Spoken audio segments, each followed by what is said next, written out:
Pernah nggak sih kamu ngerasa udah capek bikin konten, tapi hasilnya gitu-gitu aja? View kecil, nggak ada interaksi, dan kadang mikir, apa gue harus berhenti aja? Aku juga pernah di posisi itu.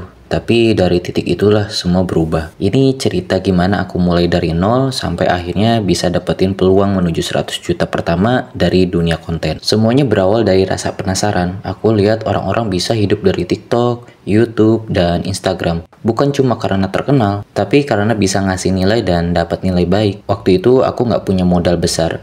Gadget seadanya, koneksi pas-pasan, tapi semangatnya tinggi banget. Aku mulai upload satu video per hari, kadang cuma voice over berita, kadang cerita pendek, kadang video relate kehidupan sehari-hari. Awalnya nggak ada yang nonton, view-nya mentok di puluhan. Tapi aku terus upload, karena aku percaya setiap video yang gagal itu sebenarnya latihan buat video berikutnya yang berhasil. Hari demi hari aku mulai ngerti satu hal penting. Bikin konten itu bukan soal keberuntungan, tapi soal pola. Kapan orang nonton, topik apa yang mereka suka, durasi yang bikin mereka betah. Dari situ aku mulai catat performa tiap hari. Hari pertama view 100, hari kedua 300, hari kelima satu video tiba-tiba tembus 52.000 view. Dan itulah titik balik. Tapi aku nggak berhenti di situ. Aku lihat versi storytelling interaksi bagus, banyak yang komen, banyak yang like. Sementara versi ASMR view-nya tinggi, tapi interaksinya rendah. Dari situ aku belajar, bukan soal view punya nilai yang sama. Aku terus eksperimen, coba niche berita, relatable, sampai ASMR dan video panjang. Ada yang berhasil, ada yang gagal. Tapi setiap kegagalan aku ubah jadi pelajaran. Aku mulai sadar,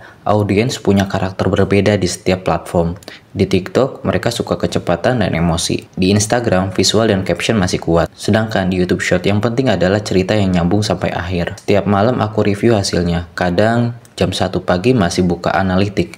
Nyatat mana yang naik, mana yang turun. Bukan karena terobsesi, tapi karena aku tahu angka nggak pernah bohong. Perlahan hasil mulai kelihatan. Video yang dulu cuma 100 view, sekarang bisa ribuan. Ada brand kecil yang mulai DM, "Mas, bisa bantu bikin konten kayak gini nggak?" Dari situ aku melihat kontenku mulai dilirik. Karena semua itu hasil dari ide, suara, dan waktu yang aku keluarkan sendiri. Aku mulai mikir, kalau 1 juta bisa didapat dari satu konten, gimana kalau aku bisa bikin 100 konten yang sama bagusnya? Dari situ lahir target baruku, mencapai 100 juta pertama dari konten. Sekarang aku sadar, perjalanan ini bukan cuma soal uang, tapi soal mindset dan proses pembelajaran terus-menerus. Aku udah gagal ratusan kali, tapi nggak ada satupun kegagalan yang sia-sia. Tiap kali aku upload, aku belajar suatu hal yang baru. Kadang orang cuma ngelihat hasil akhirnya, tapi yang mereka nggak lihat adalah malam-malam panjang di depan layar, ratusan draft yang nggak dipost, dan rasa ragu yang harus diawali setiap hari. Perjalanan menuju 100 juta pertama ini masih panjang, tapi aku yakin selama aku terus belajar, konsisten, dan adaptif, hasilnya akan datang di waktu yang tepat. Kalau kamu juga lagi mulai bangun sesuatu, jangan berhenti cuma karena hasil belum kelihatan. Karena yang paling penting bukan seberapa cepat kamu sampai, tapi seberapa kuat kamu bertahan. Tulis di kolom komentar, kamu sekarang lagi berjuang di bidang apa? Siapa tahu dari sini kita bisa tumbuh bareng.